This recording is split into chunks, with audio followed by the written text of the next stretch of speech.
જય કિસાન દોસ્તો, જે ફટાફટ એક તો તમામ ખેડૂત ભાઈઓ, ખેત મજૂર ભાઈઓ, આપ સૌને વિનંતી કે ઝડપથી શેર કરી દો આપ સૌના સુધી, અને ખાસ કરી અને જે બોટાદ માર્કેટિંગ યાર્ડમાં સંઘર્ષની લડાઈ જે ખેડૂતો લડી રહ્યા છે એની સાથે સાથે આખા ગુજરાતના ખેડૂતોની જેના પર આશા અપેક્ષા છે એવા તમામ ખેડૂત ભાઈઓને વિનંતી કે પહેલાં તો વધુ ને વધુ આ લિંકને શેર કરીએ, જેથી કરી અને ખરેખર ગુજરાતમાં સિસ્ટમ કેવી રીતે ચાલી રહી છે, ખેડૂતો માટે આ સરકાર શું વિચારી રહી છે, કઈ કઈ હદે દમનગીરી કરી શકે છે, આ તમામ મુદ્દાઓને લઈ અને ખાસ કરી ગઈકાલની ધરપકડથી લઈ અત્યાર સુધીની તમામ ઘટનાઓનો પર્દાફાશ તો કરીશું, પણ આખો ઘટનાક્રમ ગુજરાતના એક એક નાગરિક સુધી પહોંચાડવાના આપણે સૌ પ્રયત્ન કરીશું. દોસ્તો, પહેલા તો આપ સૌને આપના એક નાના ભાઈ તરીકે જય કિસાન.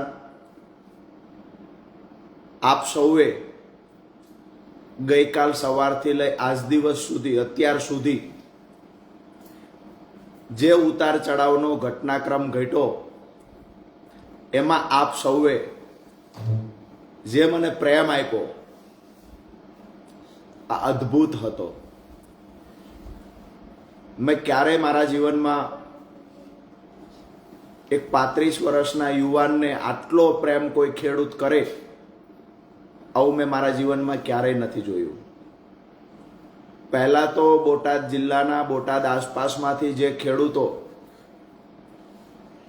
આ લડાઈમાં સહકાર આપવા માટે પધાર્યા, આ તમામ ખેડૂતોને નતમસ્તક વંદન કરું છું. દોસ્તો, ગઈકાલે આમ તો આ ઘટના ખૂબ લાંબા સમયથી ચાલતી બોટાદ માર્કેટિંગ યાર્ડમાં, ગુજરાતના લગભગ મોટાભાગના માર્કેટિંગ યાર્ડમાં ક્યાંક ને ક્યાંક ખેડૂતોને લૂંટવાનું આયોજનપૂર્વકનું એક ષડયંત્ર ચાલે છે. એમાં સૌથી વધારે ખેડૂતોને લૂંટવાનું ષડયંત્ર ક્યાંય ચાલતું હોય તો બોટાદ માર્કેટિંગ યાર્ડમાં ચાલે છે. બોટાદ માર્કેટિંગ યાર્ડમાં કડદાના બહાના હેઠળ વારંવાર ખેડૂતોને લૂંટવામાં આવે છે. અગાઉ પણ આ મુદ્દે જ્યારે રજૂઆત કરી ત્યારે મૌખિક જવાબ આપવામાં આવતો કે હવે પછી કડદો નહીં થાય, પરંતુ થોડા દિવસ પછી ફરી વખત આ કડદાની સિસ્ટમ ચાલુ થઈ જતી બોટાદ માર્કેટિંગ યાર્ડમાં. બોટાદ માર્કેટિંગ યાર્ડનું આજથી એક નવું નામ આપણે જાહેર કરીએ છીએ, બોટાદ કડદા માર્કેટિંગ યાર્ડ. આ બોટાદ કડદા માર્કેટિંગ યાર્ડમાં વેપારીઓ, અમુક કમિશન એજન્ટો અને યાર્ડના સત્તાધીશો સાથે મળી અને વર્ષોથી ખેડૂતોને ત્યાં કડદાના બહાના હેઠળ લૂંટી રહ્યા છે. જ્યારે ખેડૂતોની આ તમામ ફરિયાદ મળી,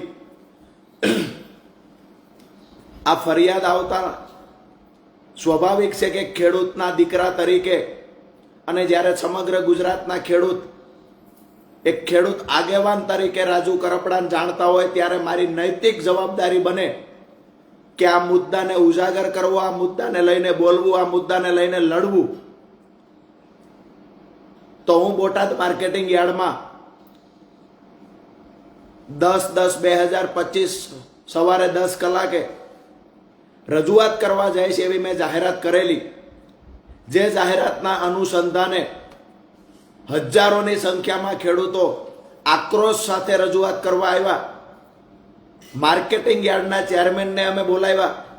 માર્કેટિંગ યાર્ડના ચેરમેનને બોલાવી શાંતિ ગાંધી ચિંધ્યા માર્ગે શાંતિથી અમે રજૂઆત કરી કે ભાઈ ખરેખર અમારી બે માંગણીઓ છે, એકદમ વ્યાજબી માંગણી છે, આ માંગણી અમારી પૂરી થવી જોઈએ. અમારી માંગણી ખેડૂતો માટે એ હતી કે ગુજરાતના કોઈ પણ યાર્ડમાં આટલા મોટા પ્રમાણમાં ખેડૂતો સાથે છેતરપિંડી થતી નથી જેટલી બોટાદમાં થાય છે. અમારી માંગણી એ હતી કે બોટાદ માર્કેટિંગ યાર્ડમાં જે ખેડૂત કપાસ અથવા અન્ય કોઈ જણસ લઈને આવશે, એક વખત હરરાજી થાય એ સમયે વેપારી દ્વારા જેટલા સેમ્પલ લેવા હોય ચેક કરવા એટલા સેમ્પલ લઈને ચેક કરે. ત્યાર પછી એક વખત ભાવ નક્કી થઈ જાય. એક વખત ભાવ નક્કી થઈ ગયો પછી ફરજિયાત ખેડૂતોનો માલ વેપારીએ ખરીદી કરવી પડશે અને જે ભાવ નક્કી થયો એમાંથી એક પણ રૂપિયો ઓછો હિસાબમાં ખેડૂતોને આપવામાં નહીં આવે. જો વેપારી ભાવ ઘટાડશે, કડદો કરશે અથવા તો હરરાજી થઈ ગયા પછી કપાસ લેવાની જો ના પાડશે તો એ વેપારી પર લાયસન્સ રદ કરવા સહિતની કાર્યવાહી બોટાદ કડદા માર્કેટિંગના સત્તાધીશો કરશે, આવી બાહેધરી અમે માંગી હતી. આ અમારી પહેલી માંગણી હતી. ખોટું શું હતું કે માર્કેટિંગ યાર્ડમાં એક વખત બોલી બોલાઈ ગઈ, હરરાજી થઈ ગઈ, પછી એ કપાસ નથી લેવો, ક્વોલિટીમાં ડિફરન્સ છે એટલે ભાવ નીચો આપશું. આ બધા નાટકની ક્યાં જરૂર છે? તમારામાં વેત હોય એટલા કપાસની ખરીદી કરો, પછેડી હોય એટલી હોડ તણાય. મોટા ઉપાડે ત્યાં ભાવ બોલાઈ જાય છે, મોટા ઉપાડે હરરાજીમાં ખરીદી કરી લેવામાં આવે. ત્યાર પછી અભણ માર્કેટિંગ યાર્ડમાં રહેલો અમારો ખેડૂત વેપારીને ત્યાં કપાસ ખાલી કરે ત્યારે વેપારી દ્વારા કહેવામાં આવે કે 1400 રૂપિયામાં હરરાજી થઈ હતી, પણ હવે 200 રૂપિયા કાપીશું, 250 રૂપિયા કાપીશું, 300 રૂપિયા કાપીશું. જેવી ખેડૂતની ગરજ એવી રીતે ખેડૂતોને લૂંટવાનું કામ કોઈ કરતું હોય તો બોટાદ માર્કેટિંગ યાર્ડના સત્તાધીશો, બોટાદ માર્કેટિંગ યાર્ડના કમિશન એજન્ટો, બોટાદ માર્કેટિંગ યાર્ડના વેપારીઓ કરી રહ્યા છે. એક ખેડૂતના દીકરા તરીકે લોહી ઉકળી ઉઠે છે કે આવી રીતે ખેડૂતોનું શોષણ કરવાનું છે. અમે માંગણી એ લઈને ગયા કે આ કડદા સિસ્ટમ બંધ થવી જોઈએ.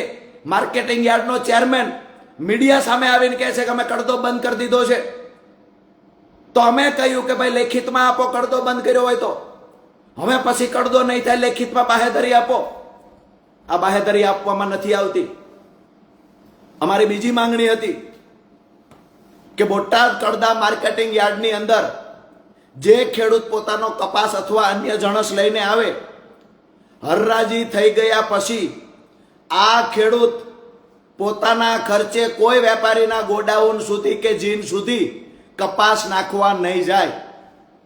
ખેડૂતની માત્ર જવાબદારી એટલી છે કે બોટાદ માર્કેટિંગ યાર્ડ સુધી પોતાનો કપાસ પહોંચાડી દે. પછી કપાસને ક્યાં લઈ જવો, શું કરવો, એ એક વખત હરરાજી થઈ ગઈ, વેપારીએ ખરીદી લીધો, ત્યાર પછી એ વેપારીએ જોવાનું છે, ખેડૂતે નથી જોવાનું. દુનિયાના કોઈ માર્કેટિંગ યાર્ડમાં મેં આવું નથી જોયું કે હરરાજી થઈ ગયા પછી ખેડૂતને કહેવામાં આવે કે તમારો કપાસ, અમારું જીન, અમારું ગોડાઉન 15 કિલોમીટર 20 કિલોમીટર દૂર છે, ત્યાં તમારો કપાસ પહોંચાડો, આવું ખેડૂતને કહેવામાં આવે. એ ખેડૂતને ભાડું પણ આપવામાં નથી આવતું દોસ્તો. તો અમારી મુખ્ય બે માંગણીઓ હતી કે એક તો જે કપાસની હરરાજી થઈ જાય ત્યાર પછી એક પણ રૂપિયો બિલમાં ઓછો ન આપવામાં આવે, અને જેટલી પણ ખેડૂતનો કપાસ હશે કે અન્ય જણસ હશે માર્કેટિંગ યાર્ડમાં લાવ્યો છે, જેની હરરાજી થઈ છે, એ તમામ જેટલો પણ જથ્થો કપાસનો હોય એ વેપારીએ ખરીદી લેવાનો. આમાં અમારી ખોટી વાત શું હતી? હરરાજી થઈ છે, વેપારીએ ખરીદી કરી છે, ત્યાર પછી આનાકાની કરવાનો પ્રશ્ન ક્યાં ઊભો થાય છે? શું કામ બોટાદમાં જ આવું થાય છે? બીજી વાત અમારી હતી કે માર્કેટિંગ યાર્ડ સુધી ખેડૂત પોતાના ખર્ચે કપાસને જણસને પહોંચાડે છે, પછી વેપારીએ ક્યાં લઈ જવું એ તો વેપારીએ નક્કી કરવાનું છે. વેપારીએ પોતાના વાહન મૂકવાના છે. કાલે તો વેપારી એવું કહે છે કે મારું ગોડાઉન રાજકોટ છે, પાળિયાદ છે, તો શું ખેડૂતે વેપારીનો ગોડાઉન જ્યાં છે ત્યાં નાખવા જવાનો કપાસ? આ બંને માંગણીઓ લઈને અમે ગયા હતા કે ભાઈ લેખિતમાં બાહેધરી આપો કે ખેડૂતની સાથે આવી રીતે ક્યારેય ફરીવાર ચીટિંગની ઘટના નહીં બને. તો આ બાહેધરી આપવામાં આનાકાની કરી ચેરમેન ભાગી ગયા. વેપારીઓએ ચેરમેન પર દબાણ કર્યું હોય એવું અમને લાગ્યું. ક્યાંક ને ક્યાંક યાર્ડના સત્તાધીશો વેપારીઓની સામે ઘૂંટણીએ પડી ગયા હોય એવું અમને લાગ્યું. અમે તો એ માંગ્યું હતું કે બોટાદના ખેડૂતોના ખિસ્સા કાપવાનું બંધ કરો. આ તો લેખિતમાં આપો, લેખિતમાં આપો કે બોટાદના ખેડૂતના ખિસ્સા અમે તમે નહીં કાપો. એવું પણ લેખિત આપી શક્યા નથી. સીધી વાત એ છે કે વેપારીઓ ખેડૂતને લૂંટે છે. વરિષ્ઠ પત્રકાર મિત્રએ જેમ કહ્યું હતું, મોટા ભાગના વેપારીઓ કસાય માફક બની ગયા છે. મોટા ભાગના માર્કેટિંગ યાર્ડની અંદર ખેડૂતોને કસાયની માફક લૂંટવામાં આવી રહ્યા છે. અને મેં બોટાદની અંદર જઈને જોયું દોસ્તો કે આ વેપારીઓને જો પીઠબળ કોઈ પૂરું પાડતું હોય, આવા લે ભાગુ જે માર્કેટિંગ યાર્ડના સત્તાધીશો છે એને કોઈ પીઠબળ પૂરું પાડતું હોય તો ગઈકાલ રાત્રે મેં જોયું છે ગાંધીનગરમાં બેઠેલા સત્તામાં બેઠેલા નેતાઓ આમને પીઠબળ પૂરું પાડે છે. દોસ્તો અમે શાંતિથી કાર્યક્રમ કરતા, શાંતિથી અમે રામધૂન બોલાવતા, શાંતિથી ભજનો બોલાવતા કે જ્યાં સુધી અમને બાહેધરી નહીં આપે ત્યાં સુધી અમે અહીંયાથી નહીં જઈએ. અચાનક સાંજે વેપારીઓ દ્વારા હડતાલ ઉપર ઉતરી જવામાં આવે છે કે અમે કોઈની ખરીદી નહીં કરીએ. વેપારીની સામે યાર્ડના સત્તાધીશો સરેન્ડર થઈ જાય છે. માઇકમાં એલાઉન્સ કરવામાં આવ્યું સાંજે 5 વાગે ગઈકાલે કે આવતીકાલથી બોટાદ કડદા માર્કેટિંગ યાર્ડ બંધ કરવામાં આવે છે. અચોક્કસ મુદતની હડતાલ રાખવામાં આવી છે. ભાઈ ખેડૂત સંગઠિત બન્યો, ખેડૂત જાગૃત બન્યો. એ ખેડૂત જ્યારે કહેવા માટે આવ્યો ભાઈ કડદો બંધ કરો, તો વેપારીઓને તો ન ગમ્યું, યાર્ડના સત્તાધીશોને પણ ન ગમ્યું. મતલબ સાફ હતો, કમિશન એજન્ટ હોય, યાર્ડના સત્તાધીશ હોય કે વેપારી હોય, આ તમામની ભાગ બટાય આ કડદા કાંડની અંદર થતી હતી. અમે શાંતિથી બેઠા હતા. રાત્રે અચાનક જ રાત્રે 2:30 થી 3 વાગ્યાના અરસામાં પોલીસ આવે છે. પહેલી વાર આટાફેરા કરવાનું ચાલુ થાય છે. 12 થી વધારે ગાડીઓ માર્કેટિંગ યાર્ડમાં આવે છે. અમને સમાચાર મળ્યા કે રોડ પર મોટો પોલીસ બંદોબસ્ત ગોઠવી દેવામાં આવ્યો છે. અમને થયું કે અહીંયા ધરણા પર બેઠા છીએ, આ સંસ્થા ખેડૂતોના બાપની છે. અમારે અહીંયા કોઈ અમે કોઈની પ્રાઇવેટ જગ્યા પર બેઠા નહોતા, નહીતર પણ એવું લાગે કે કોઈ અમારી ફરિયાદ કરે. માર્કેટિંગ યાર્ડ છે એ તો ખેડૂતના બાપની સંસ્થા છે અને ખેડૂત પોતાના હક અધિકાર માટે પોતાની સંસ્થામાં નહીં બેસી શકે તો ક્યાં બેસી શકે? અમે માર્કેટિંગ યાર્ડમાં શાંતિથી અમારી ટીમ સાથે મોટી સંખ્યામાં ખેડૂતો પણ આવેલા અને ત્યાં બેઠેલા. રાત્રે 2:30 થી 3ના અરસામાં એક સાથે પોલીસનો કાફલો ધસી આવે છે. જે જગ્યાએ અમે હતા ત્યાં આવીને ધક્કામુક્કી કરવામાં આવે છે. એક જ વાત અને એક જ ગોલ સાથે આવે છે કે રાજુભાઈ કરપડા જે જગ્યાએ છે ત્યાંથી એને ઉઠાવી લેવાના છે. હું અભિનંદન આપું છું બોટાદ માર્કેટિંગ યાર્ડમાં રાત્રે રહેલા ખેડૂતોને, સલામ કરું છું એ ખેડૂતોને. ગઈકાલ રાત્રે ખેડૂતોએ કિલ્લાબંધી કરી દીધી પોતાના હાથથી. મને પકડી રાખવાના પ્રયત્ન કર્યા. એક બાજુ પોલીસે, હું શ્વાસ નહોતો લઈ શકતો એવી સ્થિતિમાં હતો, તેમ છતાં ધક્કામુક્કી ચાલુ રાખી. મેં એવું પણ કહ્યું કે મને શ્વાસ લેવામાં તકલીફ પડે છે, ધક્કામુક્કી મહેરબાની કરીને ના કરો. તેમ છતાં ધક્કામુક્કી ચાલુ રાખવામાં આવી. આભાર માનું, જેટલો પણ માનું આભાર એટલો ઓછો છે બોટાદ માર્કેટિંગ યાર્ડમાં રાત્રે મારા સાથે રહેલા ખેડૂતોનો. જે ખેડૂતો મજબૂતાઈથી ઉભા રહ્યા છે, અડીખમ ઉભા રહ્યા, મોટી સંખ્યામાં ખેડૂતો રાત્રે પણ સપોર્ટ કરવા માટે, સહયોગ માટે આવેલા. મોડી રાત્રે જ્યારે ખેડૂતો ઘરે ગયા પછી જેવી રીતે ચોરી કરતા સમયે બધા હુઈ જાય એની રાહ જોતો હોય, એવી રીતે ખેડૂતોની સંખ્યા ઓછી થાય પછી રાજુ કરપડાની ધરપકડ કરવી, આવી રાહ જોઈને પોલીસ બેઠી હોય, આવું અમને લાગ્યું કાલે. અમે પોલીસને કહ્યું અમારો વાંક શું છે, શા માટે લઈ જાવ છો? એક જ જવાબ મળતો હતો, ઉપરથી પ્રેશર છે, ઉપરથી પ્રેશર છે. આ ઉપર કોણ છે? કોણ ખેડૂતનો દુશ્મન છે? ઉપર ખેડૂતના રજૂઆત કરવા આવે છે, ખેડૂત કહેવા આવ્યો છે કે અમને લૂંટવાનું બંધ કરો. આ ખેડૂતની વાત ઉપર બેઠેલા જે હોય તે એને કેમ સંભળાતી નથી? અહીંયા ખેડૂત ભજન બોલતો તો એ ઉપરવાળાને સંભળાયું. અહીંયા ખેડૂત રજૂઆત કરતો તો પોતાની વેદનાની પોકારી ઉઠતો તો એ ઉપરવાળાને ન સંભળાયું. પણ ઉપરવાળાને સંભળાયું કે ખેડૂત અવાજ ઉઠાવે છે તો ખેડૂતને ઉઠાવી જાવ. ખેડૂતનો આગેવાન કોણ છે? દોસ્તો, દુઃખ સાથે કહેવું પડે છે, જે પોલીસ પર મને ગર્વ હતું, એ પોલીસે કાલે જે ધક્કામુક્કી કરીને ખેડૂતો સાથેનો બિહેવિયર કર્યો છે એકદમ નિંદનીય છે. મારી ધરપકડ સમયે મોટા ભાગના ખેડૂતોએ મને પકડી રાખવાના પ્રયત્ન કર્યા. રાજુભાઈના શું વાંકમાં લઈ જાઓ છો? આ પ્રશ્નો કર્યા. આ પ્રશ્નોનો જવાબ પોલીસ પાસે નહોતો. માત્ર એક જ જવાબ હતો, ઉપરથી પ્રેશર છે. લગભગ 20 મિનિટ સુધી આ ધક્કામુક્કી ચાલી, જેમાં ખેડૂતો પોલીસને હાથ જોડી રહ્યા હતા. હાથ જોડીને કહેતા હતા, અમારા રાજુભાઈને શું કામ લઈ જાઓ છો? પોલીસ પાસે અન્ય કોઈ જવાબ નહોતો, કારણ કે પોલીસ શું કામ લઈ જતી એ પોલીસને પણ નહોતી ખબર. એક જ વાત હતી કે ઉપરથી પ્રેશર છે. આવી રીતે કરી તબિયત નાદુરસ્ત હોય તો પણ લઈ જવામાં આવ્યો મને. હવે મહત્વની વાત એ છે, ગુજરાતના લોકો જાણવા માંગે છે કે આ ધરપકડ સુધીના વિડીયો આવ્યા ત્યાર પછી શું થયું.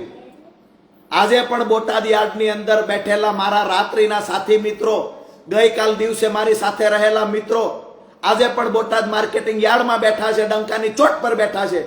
બોટાદ માર્કેટિંગ યાર્ડની ફરતી દિવાલે, બોટાદ માર્કેટિંગ યાર્ડના દરવાજે મોટી સંખ્યામાં પોલીસ બંદોબસ્ત હોવા છતાં આજે મારા ખેડૂત ભાઈઓ માર્કેટિંગ યાર્ડના દરવાજે ઊભા છે કે ગઈકાલ રાજુ કરપડાની અટકાયત થઈ, ધરપકડ થઈ, ત્યાર પછીના સમાચાર શું છે. તો એ કહેવા માટે આજે હું ફેસબુક લાઈવ થયો છું. અને અમારી લડાઈ શા માટે હતી એ ગુજરાતની જનતાને ખબર પડે, ગુજરાતના તમામ વર્ગના લોકોને ખબર પડે કે આ સરકારની કૃષિ વિરોધી અને ખેડૂત વિરોધી નીતિ શું છે, એ ઉજાગર થાય. સરકારના ચાવવાના અને દેખાડવાના પણ જુદા જુદા છે, એને પણ લોકોની સામે ઉજાગર કરવા માટે ગઈકાલ 10 વાગ્યાથી અત્યાર સુધીની તમામ ઘટનાઓને ફેસબુક લાઈવના માધ્યમથી આપ સુધી પહોંચાડવાના પ્રયત્ન કરી રહ્યો છું. રાત્રે માર્કેટિંગ યાર્ડમાં પોલીસે જ્યારે મને ગાડીમાં બેસાડ્યો ધક્કામુક્કી કરીને, ક્યાંક ને ક્યાંક મારા કપડાં પણ તૂટી ગયેલા હતા, કારણ કે ધક્કામુક્કી જેટલી કરવામાં આવી. હું શાંતિથી પોલીસને કહી રહ્યો હતો કે સાહેબ, હું શાંતિથી વાત કરવા તૈયાર છું, તમે શાંતિથી વાત કરો, શું છે એ અમને સંભળાવો. જો તમારી મજબૂરી હશે તો હું પણ માનું છું, મજબૂરી હશે તો અમે તમને સહયોગ કરીશું. અમારે અહીંયા કોઈ કાયદો હાથમાં લેવો નથી. અમે તો શાંતિથી રામધૂન બોલાવીએ છીએ, ભજન બોલાવીએ છીએ, તમે વાત તો કરો. પરંતુ વાત કરવાની બદલે સતત ધક્કામુક્કી ચાલુ રહી. અને એવડા મોટા ટોળામાં જ્યારે ધક્કામુક્કી ચાલુ રહે ત્યારે સ્વાભાવિક છે કે થોડીક સ્વાસ્થ્યને લઈને પણ તકલીફ થાય, જે તકલીફ મને થઈ. તો ત્યાર પછી પોલીસ ગાડીમાં બેસાડીને લઈ જવામાં આવ્યો. હું વારંવાર પૂછતો રહ્યો કે મને ક્યાં લઈ જવામાં આવે છે. અધિકારીની શું મજબૂરી હશે મને ખબર નથી. અધિકારી તરફથી જવાબ નહોતો મળતો ક્યાં લઈ જઈએ છીએ. હમણાં કહીએ આ જવાબ મળી રહ્યો હતો. બોટાદથી લઈ અને ફૂલ સ્પીડમાં ગાડી ચલાવી મને સાળીંગપુર બાજુ લઈ જવામાં આવ્યો. એટલે મને એવું લાગ્યું કે મને ક્યાંક બોટાદથી દૂર લઈ જવાના પ્રયત્ન થઈ રહ્યા છે. દોસ્તો, સાળીંગપુર ક્રોસ કરીને પણ મેં પૂછ્યું કે ખરેખર મને જ્યાં બી લઈ જવો હોય ખેડૂત માટે શહીદ થવાની તૈયારી સાથે મેદાનમાં ઉતર્યો છું. કોઈ પોલીસના ડરથી નથી હું પૂછતો. હું એટલા માટે પૂછું છું કે મને પોતાને ખબર પડે કે હું ક્યાં જાઉં છું અને ક્યાં તમે લઈ જઈ રહ્યા છો. મારી સાથે જે રહેલા માણસોને પણ મારે મેસેજ આપવો છે કે મને ક્યાં લઈ જાઓ છો, કમસે કમ એ તો ખબર પડે. મારા ઘરે તો મને જાણ કરવા દો કે તમે મને ક્યાં લઈ જાઓ છો. બંધારણીય અધિકાર મળ્યો છે. પોલીસ જ્યારે અટક કરે, પોલીસ ધરપકડ કરે ત્યારે પરિવારને જાણ કરવાની હોય. તેમ છતાંય મને કહેવામાં આવ્યું હમણાં કહીએ, થોડી વારમાં કહીએ. એમ નામ કરતા દોસ્તો મને શેખ બરવાળા લઈ જવામાં આવ્યો. તબિયત થોડી નાદુરસ્ત હતી, પોલીસ જાણતી, એટલા માટે પહેલા પોલીસ સ્ટેશન અને ત્યાર પછી તરત હોસ્પિટલમાં મને લઈ જવામાં આવ્યો. બરવાળા સામૂહિક આરોગ્ય કેન્દ્ર જે હાઈવે પર હતું, આ હોસ્પિટલમાં મને લઈ જવામાં આવ્યો, જ્યાં 2 ડોક્ટર હાજર હતા. મોટી સંખ્યામાં પોલીસ કાફલો પણ એ ગ્રાઉન્ડમાં હાજર હતો. આ બધી ઘટનાઓ જોયા પછી મને એવું લાગ્યું કે ખેડૂતના દીકરા તરીકે, ખેડૂત આગેવાન તરીકે લડવું, ખેડૂતો માટે લડવું, આ કોઈ ગુનો છે? એક આતંકવાદીની સાથે જે બિહેવિયર થાય, આતંકવાદીની સાથે જે વ્યવહારો થતા હોય, આવા વ્યવહાર એક ખેડૂતના દીકરા સાથે કરવાના. દોસ્તો, બોડી ચેકઅપ કરવામાં આવ્યું, બ્લડ પ્રેશર માપવામાં આવ્યું. ત્યાંથી પછી નાની મોટી જે તકલીફો હતી એની સારવાર લેવામાં આવી. બીપી હાઈ આવ્યું, એના માટે પણ ટ્રીટમેન્ટ ચાલુ કરવામાં આવી. ત્યાર પછી લગભગ આ ઘટનાક્રમ ત્યાં 2.5 થી 3 કલાક સુધીનો આ ઘટનાક્રમ હોસ્પિટલ અને પોલીસ સ્ટેશન વચ્ચે ચાલ્યો, જે બંને આજુબાજુમાં છે. હું તો પહેલી વખત બરવાળા હોસ્પિટલમાં ગયો, હું પહેલી વખત બરવાળા પોલીસ સ્ટેશન સુધી ગયો. પણ બંનેનું ડિસ્ટન્સ એકદમ નજીક છે, બંને બાજુમાં છે, મેં જોયું કાલે. ત્યાર પછી મેં જેને જાણ કરવાનું કીધું એને પોલીસે જાણ કરી, પણ એવી રીતે કરવામાં આવી કે અમે તમને થોડી વારમાં કહીએ છીએ કે રાજુભાઈને ક્યાં લઈ ગયા છીએ. કમ્પ્લીટ જાણ ન કરવામાં આવી.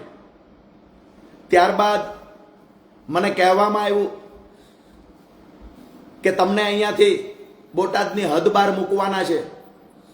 મેં કહ્યું કેમ ભાઈ, મારી રાહ જોઈને માર્કેટિંગ યાર્ડમાં ખેડૂતો બેઠા છે, હું શું કામ જાઉં?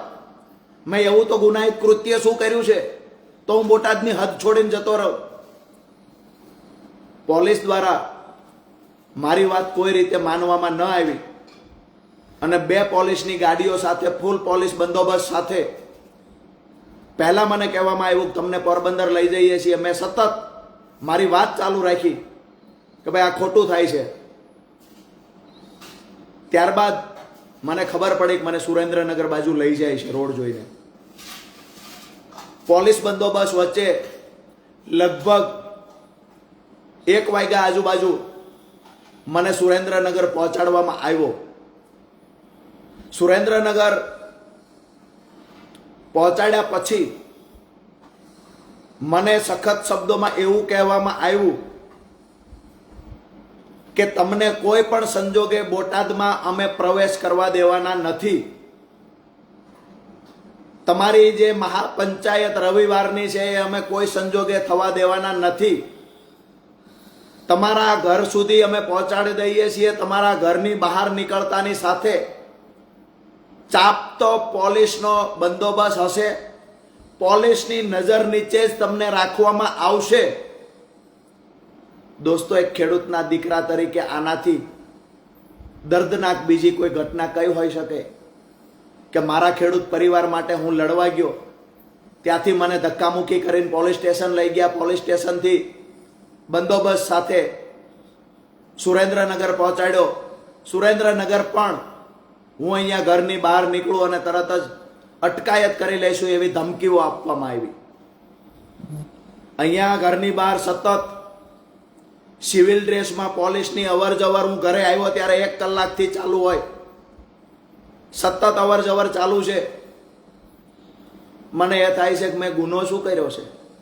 મારા પર કેમ આટલો બધો પોલીસ દમન ગુજારે છે? મેં અપરાધ શું કર્યો છે? અને જે પોલીસ કહે છે કે ઉપરથી પ્રેશર છે, આ ઉપર કોણ છે, એકવાર નામ તો આપો. ગુજરાતના ખેડૂતોને પણ ખબર પડે કે આ ઉપર કોણ છે, ખેડૂતનો વિરોધી છે, ખેડૂતનો દુશ્મન કોણ છે ઉપર. દોસ્તો, એક વાત નક્કી છે, ક્યાંક ને ક્યાંક સરકારના દબાવમાં આવી અને પોલીસ અધિકારીઓ કાર્યવાહી કરતા હશે એવું માનીએ. પોલીસ અધિકારીઓની પણ મજબૂરી હશે. પણ મારી વાતને ફેસબુક લાઈવ પૂરું કરતા પહેલા અત્યાર સુધી બનેલી ઘટનાની મેં વાત કરી. મારા ઘરની બહાર પોલીસની અવર જવર સતત 1 કલાકથી ચાલુ છે.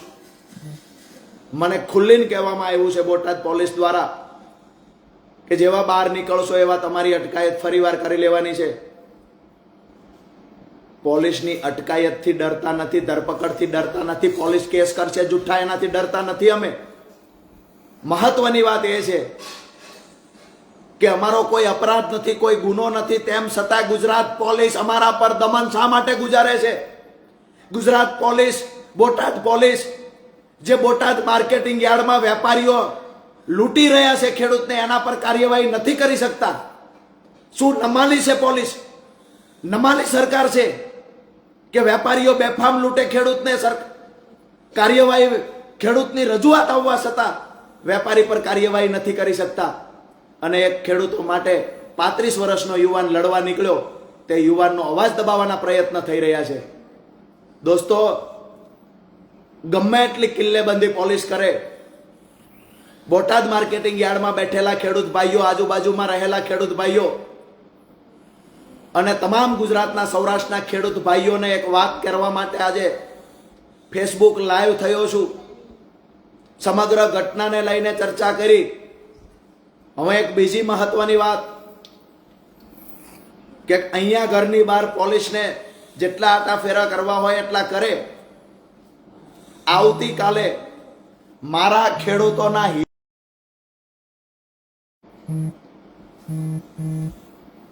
થોડું વચ્ચે નેટવર્ક ઇસ્યુ આવવાના કારણે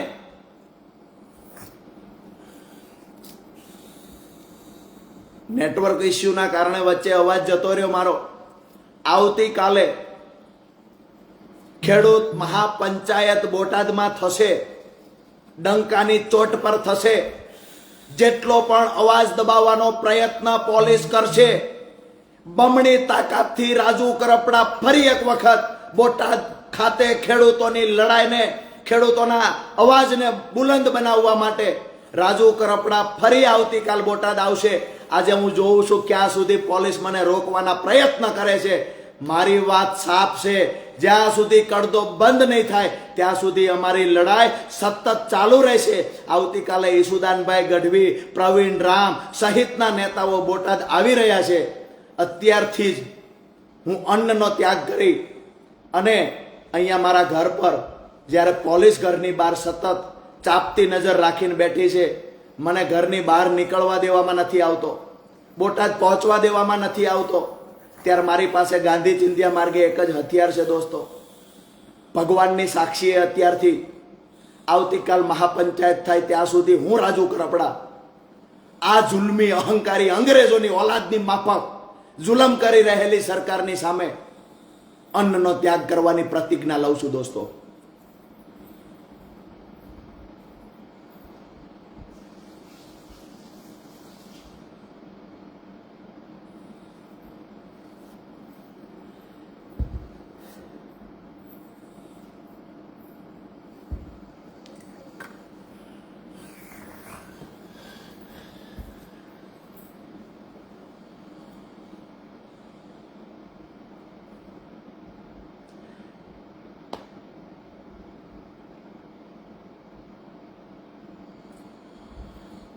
વધારે વિશેષ કાંઈ